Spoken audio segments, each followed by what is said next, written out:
10 సంవత్సరాల నుండి పరిపాలన చేసి మరి ఈ ఒక ఎలక్షన్ టైంలో మరి ఎమ్మెల్యే ఎలక్షన్ టైంలో 15 రోజులు ఓట్లు ఉంటే 15 రోజుల ముందు కాలువ తీసి పెట్టి ఓట్ల కొరకు చేసుకున్నారు తప్ప ప్రజల కొరకు కాదు రోడ్డు చేసింది.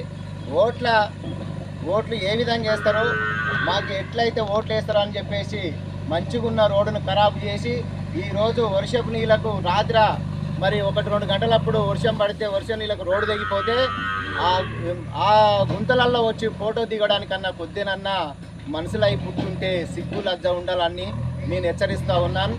ఈరోజు మరి అదే మా స్థానిక ఎమ్మెల్యే గారు కసిరెడ్డి నారాయణ రెడ్డి గారు 8-8:30 గంటల టైంలోనే మరి మాకు ఫోన్ రావడం జరిగింది. అక్కడ ఏదైనా రోడ్లు కానీ ఏదైనా కానీ ప్రాబ్లం ఉంటే చూసుకోవాలి మీరు అని చెప్పేసి మాకు ఆదేశించడం జరిగింది. ఎమ్మెల్యే గారి ఆదేశాల మేరకే ఈరోజు జేసీబీ పెట్టి ట్రాక్టర్లు పెట్టి ఈ మరిపల్లి రోడ్డు మరిపల్లి నుంచి ఎక్కువైపల్లి నుంచి మరిపల్లి పోయే రోడ్డుని ఈరోజు 24 గంటలు దాటక ముందే ఓన్లీ 13-14 గంటలలోనే పనిచేసి చూపెట్టాం. పనివాడంటే చెయ్యాలనుకుంటే మీకు ఆలోచన ఉంటే ఈ ఫోటోలు దిగకుండా మీ ఏదో ఫ్లెక్సీలు పెట్టకుండా ఏదో ఇష్టం వచ్చినట్టు మాట్లాడకుండా మీ ఫోన్లు దగ్గర ఉండవని చెప్పేసి ఎవరికి ఇష్టం వచ్చినట్టు వాళ్ళు గ్రూపులలో పెట్టకుండా పని చేసి చూపెట్టాలని మాత్రం నేను హెచ్చరిస్తూ ఉన్నాను. ఎందుకంటే గతంలో మేము కూడా చేసిన వాళ్ళమే, మాకు పని విధానం తెలుసు.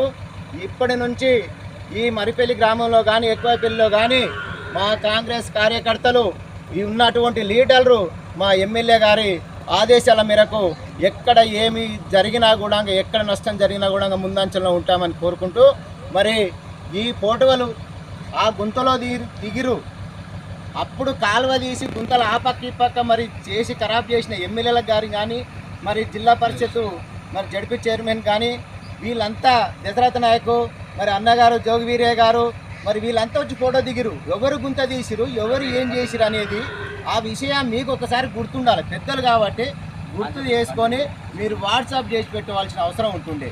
ఈరోజే మరి ఒక 8 నెలలనే కాదు కదా, ఈ 8 నెలలనే పూర్తి కాదు కదా.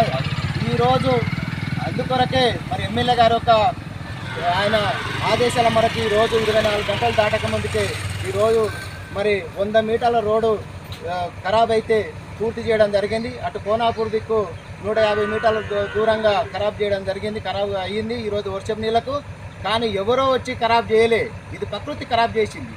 మన ఊరికి మన రోడ్డు కావాలి. మన ఊళ్ళో